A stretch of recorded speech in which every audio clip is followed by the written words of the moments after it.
hizi hapa.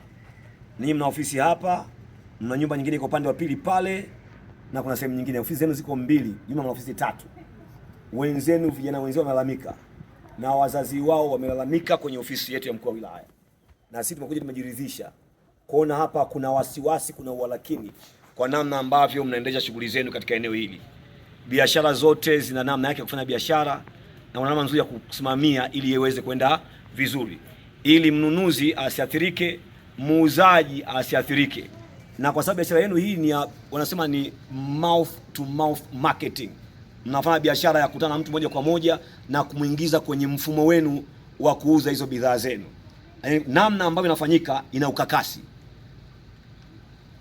Mnalazimisha watu kuingia katika chain ya biashara yenu na kuwakonvinsi wazazi kuwalipo wawachangia watoto wao huku. Nimejiridhisha kwa kiongozi pale, amesema ameuza ardhi ya mama yake, ya bibi yake. Na alikuja kulalamika sisi kwetu pia na yeye mlimsimamia wazazi wake ili waweze kutoa milioni 6. Ili mtu aingie kwenu hapa, mzuri mmesema ninyi wenyewe. Dola 2500 azipishana ile malalamiko mnakuja kwetu. Mtu ambaye malalamika amesema kwamba ambaye tunaye na wazazi wake ndio wameogopa na wakashtuka wakatuambia sisi ofisi ya mkuu wa wilaya. Wanaondokea Morogoro Ifakara. Mmekuwa mkimlazimisha yule wazazi watoe milioni 6, mkashuka mpaka milioni 5 ili kijana aweze kuingia kununua hizo bidhaa ambazo mtaka ninunue, aingie kwenye channel yenu. Kutokana na hayo na mausumbufu ambao yanatokea kwa watoto ambao wako hapa, na wengine wanakosa mpaka fedha za kuishi huku, inabidi serikali iwasaidie kurejesha kwao. Na wengine wanakaa wakiwa na wasiwasi, na baadhi yenu ninyi hapo, baadhi ya viongozi wa hapa mnakaa mnawachunga kwamba wanachongea wazazi wao lazima kitoke kwenu ninyi wenyewe. Sasa kutokana na yote hayo serikali na vyombo vyake, na kuna wengine mko hapa mnaogopa kusema ukweli kwa sababu mmeshawaingiza yalenu mle ndani mkitarajia mambo makubwa yatokee. Sasa nachotaka cha kwanza muwe wazi. Kama umeshaingiza fedha yako haijarudi, uliingia vipi huku, unawasesha irudi. Na wale viongozi wote ambao mko hapa mlioingiza wenzenu humu ndani, sasa namkabidhi OCD hapa, ili mmoja aende akazungumze kwa OCD kwa kujiwa. Tukianza na viongozi wenu na ninyi, ili tuweze kuokoa jambo ambalo linatokea hapa. Hatuwezi kukubali vijana wetu wanakuja hapa wanafanya biashara zile ambazo zinaathiri wao na wazazi wao.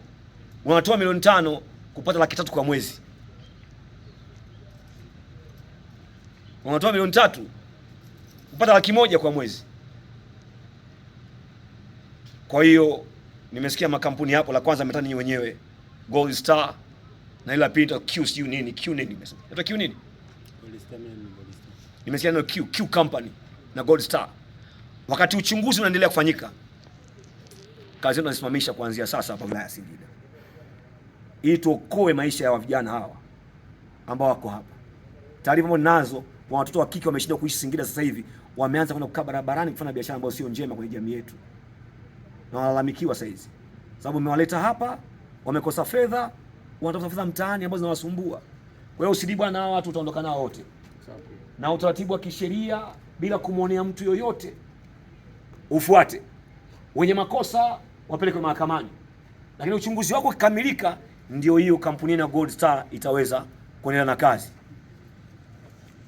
Haujakamilika tunafunga leo hapa, na hiyo ofisi isiendelee tena hapa. Tumeelewana ndugu zangu? Yes. Wao mtaondoka na OCD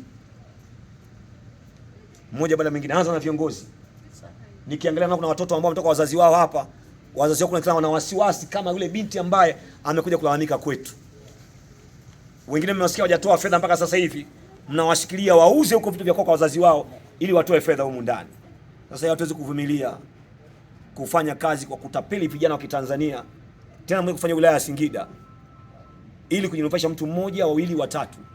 Hatuwezi kuivumilia. Kwa hiyo kuanzia sasa hivi tutaondoka na OCD anza na ring leaders wale, tuweze kuokoa maisha ya vijana wetu ambao wamekuja kulalamika ndani ya serikali. Tumeelewana? Natoa onyo tena kwa taasisi ambazo mnawalazimisha vijana wetu wa kutoka wilaya ya Singida kuingia kwenye mfumo ambao wanaingiza hela fedha yao alafu hawajui tarudi vipi. Wakati wewe unapanda rank katika biashara yako, yeye huku kawasumbua wazazi kule, wazazi kuja kutusumbua. Msitumie nguvu kuwafanyia vijana wenzao namna hiyo. Kwa wale wote ambao wataendelea na kazi hizo hapa, tutawachukulia hatua za kisheria. Na vyombo viko hapa, kuja na vyombo, amna mtu ataonewa, wale watakutana na hatia, hatua za kisheria zinakwenda kuchukuliwa haraka sana, ili jambo ambalo limewatokea mabinti zetu, vijana wengine kama 5 sasa hivi hapa, isitokee kwa watu wengine. Na bahati mbaya sasa wale ambao watakuja kushtaki wanatiwa hofu na wale viongozi, mnawatisha. Sasa hamwezi kuwatisha wenzenu, natafuta fursa, lakini fursa ambayo inakufanya uishi kwa amani na uishi kwa uhuru wako bila kunyanyasika, bila kuonea mwenzako, na bila kufanya kitu kinaitwa tu blackmail. Ya unamweka mtu mbele hiyo pale cha kwako, akifanya hiki unamfanyia hiki. Hapana, si katika wilaya yetu ya Singida. Kwa hiyo kazi ni kwako, tukuachia hii. Na kwa sababu tumeshajua kamati ya usalama ya kata, na kupongeza mtaji wa kata kazi uliyofanya zile, umeshaainisha maeneo mengine mangapi? 2. Na ila ngapi hili? 3 jumla. 5 jumla. Yalikuwa 5 ila 2 kule Unyankai wameondoka, yabakia 3. Yabakia 3. Kwa hiyo usidipita maeneo yote 3. Sisi tunakuja kwenye moja peke yake ambayo kamati ya usalama ya kata imeshaainisha tayari. Tunapochelewa vijana wetu wanaumia. Pita maeneo yote haya 3. Nini kinaendelea kama tulivyofanya hapa na kule, fanya vivyo hivyo ili kuokoa vijana wetu wasiweze kusumbuliwa. Ona mmependeza, mmekaa vizuri, watu wao wanapata fedha, nyinyi hampati chochote. Hatuwezi kuivumilia hiyo jambo. Na kazi inaanza sasa hivi ili kuokoa maisha ya vijana wetu wasije kupata misongo ya mawazo na wakaamua vinginevyo. Baada ya Festo Kalaje ni mkazi wa mkoa wa Morogoro, wilaya ya Kilombero.